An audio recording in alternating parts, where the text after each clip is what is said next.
Well, this has been, I think, an unprecedented last few days in the province of Ontario. Last Friday, Premier Doug Ford's late afternoon press conference, a firestorm of negative reaction over the weekend, and a bit of a volte-face after that. Even the police told the Premier, no, we're not going to do that. Let's bring in two veterans of the Provincial Press Corps to help figure it all out. There's Robert Benzie, Queen's Park Bureau Chief of the Toronto Star, joining us from the downtown core of the provincial capital.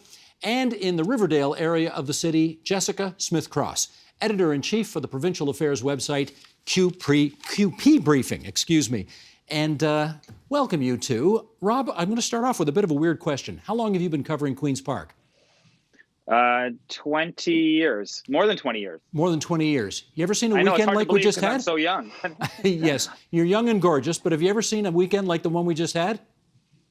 I was speaking to a senior Conservative official on the weekend, Steve, who said that they had never seen such a negative reaction to a government announcement as they saw on Friday afternoon, Saturday, after Premier Ford announced the closure of playgrounds and golf courses and tennis courts and enhanced police powers so that the police could stop and ask people where they were going and give them a $750 ticket if they refused to say where they were going. So it was a cluster mess, we'll say, and they retrenched a little bit on Saturday, opening playgrounds again, and after 30 police forces in Ontario said that they weren't going to enforce the law, they had to back down on that. I mean, you had the situation later on in the week with Mayor Jim Watson in Ottawa, and the Ottawa police not going to be doing 24-hour border checks between Quebec and Ontario because of the cost of policing there. And that was another one of the controversial measures outlined by Premier Ford and Sylvia Jones, the still Solicitor General for now. So, yeah, it's been a messy situation, and it's compounded, of course, by the fact that the Premier is now in quarantine, in isolation for the next 14 days because one of his close aides tested positive for COVID-19 last night. Mr. Ford had a test. He does not have COVID-19. He did get his injection of AstraZeneca about almost 2 weeks ago, but he has to isolate, and that's what he's doing. Jessica, maybe you got to help us figure this out. And this is not at all a smart aleck question, but the members of the Ontario Cabinet have had several marathon meetings. They're reasonably intelligent people. They hear advice. They come to a decision. How did they get it so apparently off base compared to what the population was expecting? Well, I can't read their minds, but I have tried to imagine what those meetings are like, and I can't imagine that it's any fun at all. Everybody has a different way of thinking about the pandemic, thinking about what needs to be done. These people come from different parts of the province where the pandemic is playing out differently. They're also politicians with strong views, and to have them all in a room together, trying to come to a consensus, trying to come together, I'm not entirely surprised that it's taken quite as long as it has. Yeah, let me follow up with you on this, Jessica, because, of course, governments can only govern with the consent of the governed, right? They need the authority of the people in order to make their decisions. One of the biggest criticisms we saw over the past weekend, and Rob has laid it out well, is that they seem to have got it, if I can use the colloquial expression, kind of ass backwards on so many things. Closing down playgrounds that ought to be open, giving police powers that the police don't even want. And now we have the specter of Toronto and Peel closing down businesses, using that Section 22 of the Health Act to close down businesses where COVID is a particular problem. Do you see any indication yet of concern from the Premier's office that they are losing the authority they need to govern this province appropriately?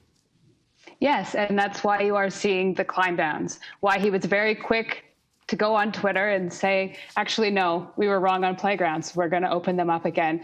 That decision impacted so many people's lives. I'm the mother of the toddler. I can tell you it resonated with me. He does know that he's losing the public, and the polls are telling them that as well, and they're going to respond to that. Rob mentioned Sylvia Jones, the Solicitor General, just a moment ago, and it was her comments at the news conference last Friday that really got the wheels in motion. Let's take a look at that, and then we'll come back and chat. Sheldon, if you would. After consulting with public health experts, we have made the deliberate decision to temporarily enhance police officers' authority for the duration of the stay-at-home order. Moving forward, police will have the authority to require any individual who is not in a place of residence to, first, provide their purpose for not being at home, and provide their home address. Police will also have the authority to stop a vehicle to inquire about an individual's reason for leaving their residence. Now, Robert, in fairness, the one thing we don't know from that announcement is whether she wanted to make it, whether she was forced to make it. These are decisions that the cabinet takes in solidarity, but you never really know what they're thinking deep in their hearts. Do you have any insight onto how a decision which was widely mocked ended up being made in the first place? Yeah, you know what the problem is, Steve? They got told by the doctors that they need to limit mobility. And the best way to limit mobility is to get people not to go to work, so to close more workplaces. But they didn't want to do that. So they thought, well, if there's another way to limit mobility, it's maybe having police, harassing people when they're driving around and try to keep people off the roads. The problem with that, and I think John Horgan in British Columbia is going to find that it's a problem, is that it's infringing people's civil liberties, because in BC they're proposing even more draconian measures on that front. And I think they looked at a problem that they had and used a sledgehammer to try and fix it, and then it ended up smashing what they were trying to fix. I mean, at the end of the day, the doctors and scientists say limit mobility. The doctors and scientists didn't say have the police be hounding everyone and their uncle while they're driving around in Ontario. That is just not a good look. And yes, Sylvia Jones delivered the message, but I'm told that no one at cabinet said this is a bad idea. So, they are all wearing it. And the premier then had to, walk it back the next day, which is a stunning U-turn. Well, it's a stunning U-turn, Jessica, because I'm not sure we've had a premier who was a better friend of the police services across this province than this current premier. He has been loyal to them. They have been loyal to him. And yet, within a very short period of time after this announcement, service after service after service, first just a few, and then an onslaught, came out and said, we're not going to do this. What does that tell you about the state of the relationship between the cops and the premier right now? Obviously, that the premier and the government didn't consult with the police services, perhaps beyond the OPP, which is something they needed to do before implementing a change like that. But they're on the ropes. Everything's happening at once. It seems like that decision was made within the two-day cabinet meeting.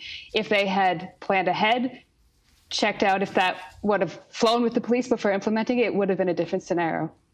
Yeah. Robert, what are you hearing about morale on the PC backbenches right now? On the backbenches? Well, on the backbenches is not great. I don't think it's so great in the front benches either. Cabinet is ornery. They're right now scrambling to put together a provincial paid sick leave program because they've been getting pasted on that. They have a little bit of political cover because they were saying, though, well, maybe if Chrystia Freeland enriches the program in the federal budget on Monday, we won't have to do anything. She didn't, because there already is the Canada Emergency Sick Pay benefit, and it wasn't enhanced. So now it's up to Labour Minister Monty McNaughton and Premier Doug Ford to come up with a solution, which they will do. I don't know if it'll be this week. It may be next week, but they've been getting hounded on that front. So that should help morale a little bit. But you talk to backbenchers. You had Christina Mitas from Scarborough writing a letter to her colleagues that was leaked to the media on the weekend saying this is ridiculous that we're closing playgrounds. She's a mother of young children like Jess is, and and everyone with kids. I was walking around playgrounds on Saturday just because I was curious, Steve, to see what the scene was like in downtown Toronto, and parents were with their kids on the playgrounds, and that's because at a certain point, parents realize they need to keep their kids occupied and active, or they're going to be driven crazy themselves. And I think that was one of these situations where, as you said, you have to have the consent of the governed, and when people are taking the law into their own hand, really, or ignoring the law, that's a big problem. So there is a very big danger that Premier Ford has lost the room, and that he needs to really work at getting the room back.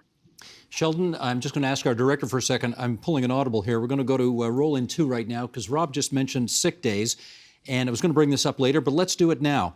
The Minister of Labour, the Minister of Health, as you indicated, Rob, have been resisting bringing in a paid sick days plan, but they hinted yesterday that maybe something's coming down the pike. Let's roll this clip and then we'll come back and chat. This was a federal program that was to supply the sick benefits. It didn't seem necessary for us to institute another program if there already was a federal program that could have been improved. However, it was clear yesterday with the budget that it was not going to be improved by the federal government, and so we are considering our alternatives now to deal with those gaps. Clearly, there's gaps in the system. I can assure workers out there that I'm going to have their backs to ensure that they're protected during COVID-19 and beyond. I'm going to have their back. So said Monty McNaughton, the Labour Minister, Christine Elliott, the Health Minister before that. Jessica, here's the question. That announcement yesterday, the climb down over the weekend, how much has that simmered things down in your judgment? I don't know how much it helps with the anger, because everybody who sees what decisions were made initially is still upset by them. I'm not sure it helps with the anger for people who don't want to see measures like that, because now they're going to happen. That's the problem with constantly making a decision and then reversing yourself. I mean, in the past 2 weeks, we saw the government not implement a stay-at-home order and then implement one, not do testing to people below 50 in hotspots and then lower it to 18 the next day, and everything else that we've seen, playgrounds, police, and now sick days. That's why governing consistently tends to be better for public relations. Rob, though, they have said for months and months and months, the sick days paid program is a hill we're prepared to die on. They have insisted it wasn't needed. Then came yesterday's announcement. What's changed?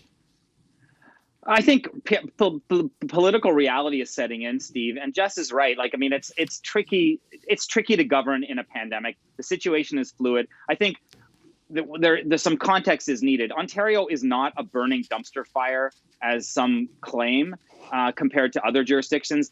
Arguably, well, it's not arguable. The statistics show that per capita, our performance has been comparable or better than New York, Michigan, Quebec, or Manitoba. In fact, Quebec, with 3/5 our population, has had 40% more COVID deaths. But for whatever reason, in the last 6 to 8 weeks, the Tories here at Queen's Park have just been stumbling and flailing. And I think, as Jess was mentioning, there is a lot of pressure on Ford from his caucus, from his cabinet, from the business community to open things up. And at the same time, the scientists and doctors were saying, you know what? Don't open things up. These new variants are much more contagious. This third wave is hitting us a lot harder than we feared. So we have to be super careful and super vigilant just for a little while longer until more people are vaccinated. But, you know, the premier, I guess, took a look at it and gambled and lost. And that's why they're having to scramble and do what they're doing now. And paid sick days, that's not going to be a panacea, Steve. It's really not. But it at least shows the public that they're taking seriously some of their missteps from before, and they're trying to make amends. Jessica, I wonder whether this issue is more problematic for the Progressive Conservative Party as government than it would be for either a New Democratic or Liberal Party if they were in government right now. I mean, it seems to me that those other two parties now in opposition would clearly be listening to the scientists and worry much less about what business was saying. And therefore, and certainly the Liberals and New Democrats don't have a kind of a libertarian wing of their parties, which the PC party do have. How does that complicate matters for the PCs at the moment? It doesn't make it easy. And I think it's easy to say that you would side with the experts and take no political realities into account when you're in opposition rather than in government. So I'm not entirely convinced we would have had a perfect adherence to science should either of the other parties been in government. But to have them standing there saying that they would have done things perfectly certainly doesn't help the government right now. Right. Robert, it is always a danger to say on April 21st, 2021, what you think is going to happen in June of 2022 when there's the next Ontario election. We are a long way away from that. Now, admittedly, before all this happened, the last, I think, few polls in a row had the Progressive Conservatives in a pretty decent first-place position. A new Innovation Research Group poll came out now, and they're not in first place anymore. How terrified are the Tories about the fall they're apparently taking at the moment? Well, they're obviously skittish. I mean, I was poring over Greg Lau's poll last night, and there are some interesting findings in there that if I were a conservative strategist or a conservative MPP or a conservative cabinet minister, I would be concerned about. And I think that's why you're seeing things like the paid sick leave U-turn and other flip-flops. I mean, the idea that these guys are particularly ideological, it's not. I mean, Steve, you and I have covered some ideological governments.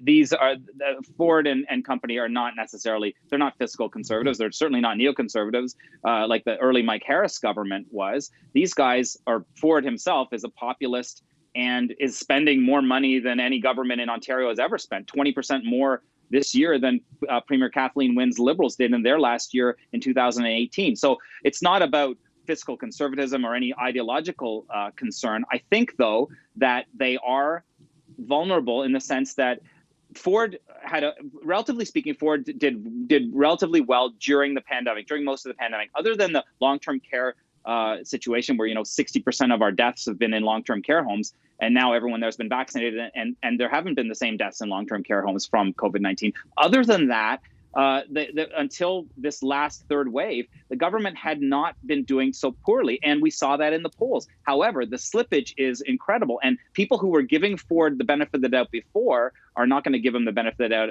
now. And remember, in the summer of 2019, when Doug Ford was booed at the Raptors victory parade while Justin Trudeau and Mayor John Tory of Toronto were cheered in Nathan Phillips Square, Doug Ford was in very big political trouble then. The pandemic, the early part of the pandemic probably helped his political fortunes, but he's in danger of slipping back to where he was 2 years ago. Yeah, Jessica, I don't know if you can even answer this, but because I don't get it. I don't get how what's happened in the province of Quebec has not seemed to dent the popularity of the Premier of Quebec one iota. He may have dropped a couple of points, but that's about it. Doug Ford, conversely, whose record on deaths in this province per capita is not as bad as the record in Quebec, he is taking a pasting. Can anybody explain that to me? What I can say is that I think I understood the bump he got at the beginning. When people were so uncertain about everything and so scared, he would show up and he would speak in this authoritative, sort of fatherly tone that appealed on a basic level to a lot of voters. But a lot of time has passed since there, and it can't last forever. People have understood more about how the pandemic is working. They have different expectations. They've had different promises broken, and it's just waning, and it's getting worse. Well, here's another thing that I need explained to me as well.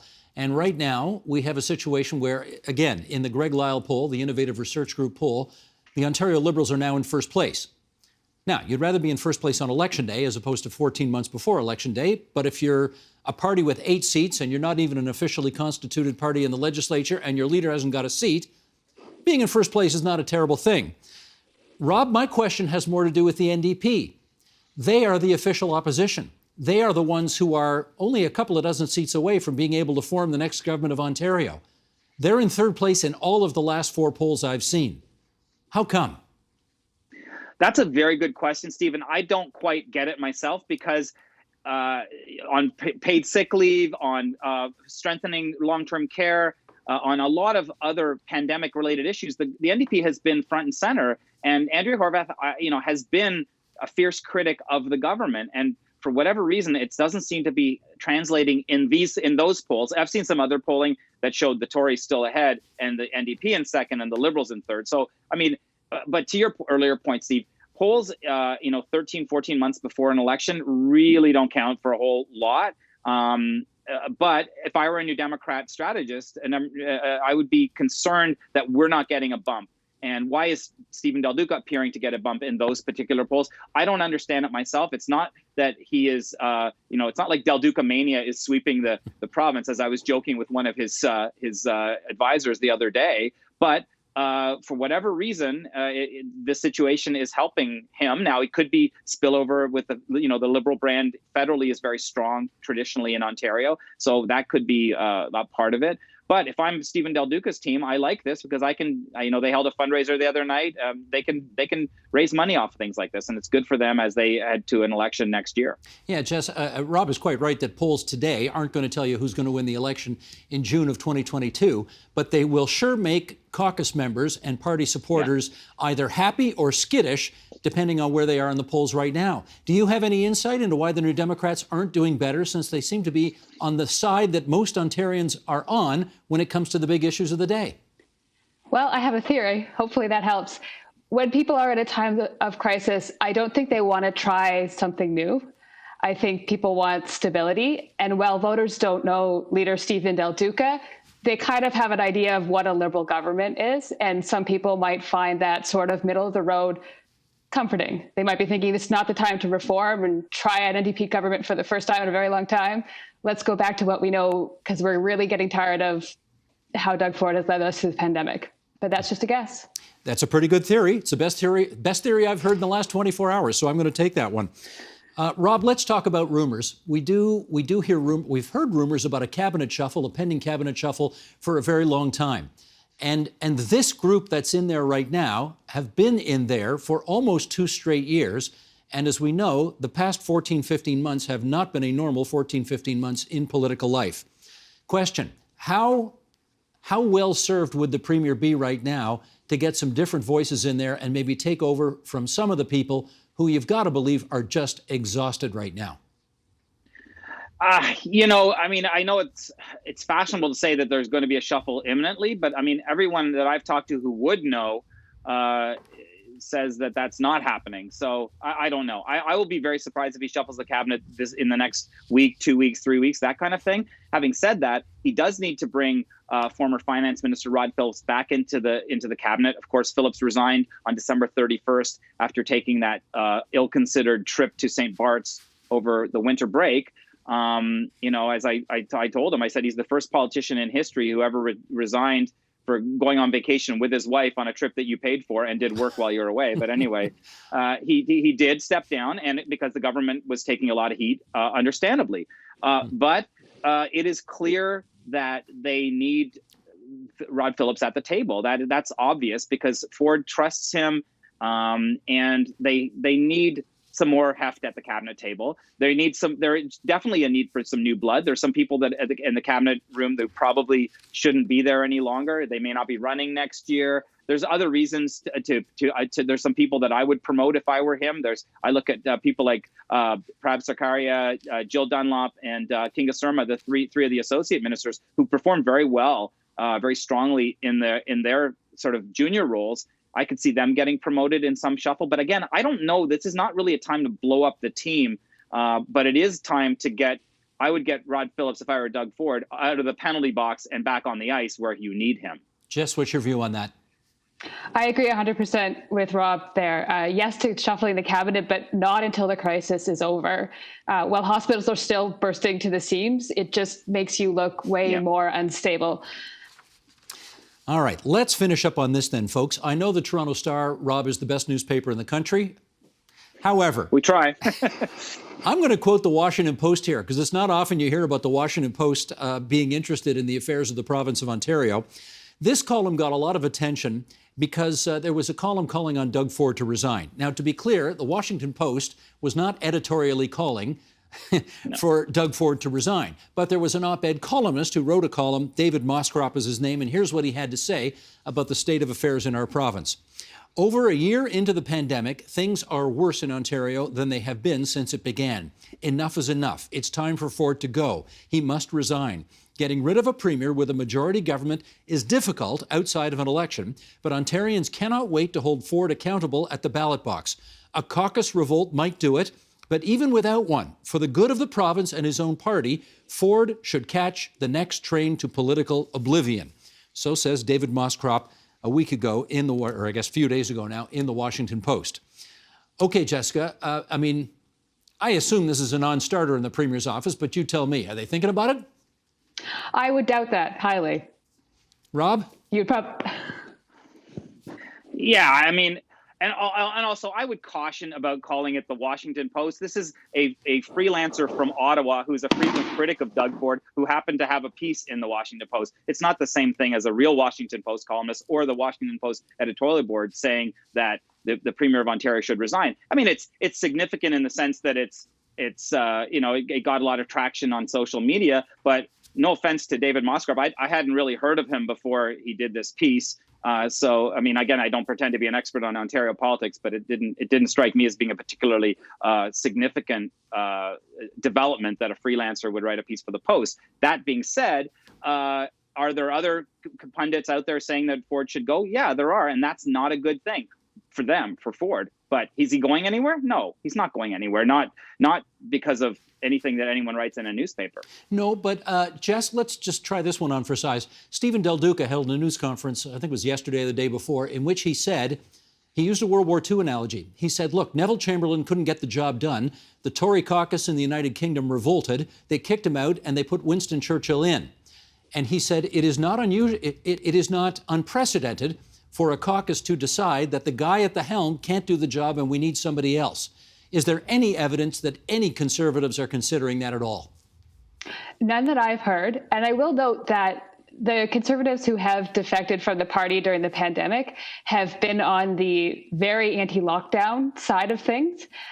Any murmurings that are happening of discontent on the other side, like the province should have done paid sick days earlier, should be acting more cautiously, should have locked down earlier, they've been very quiet. We've heard nothing from them.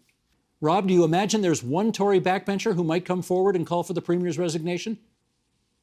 No, but remember what happened to Patrick Brown in 2018.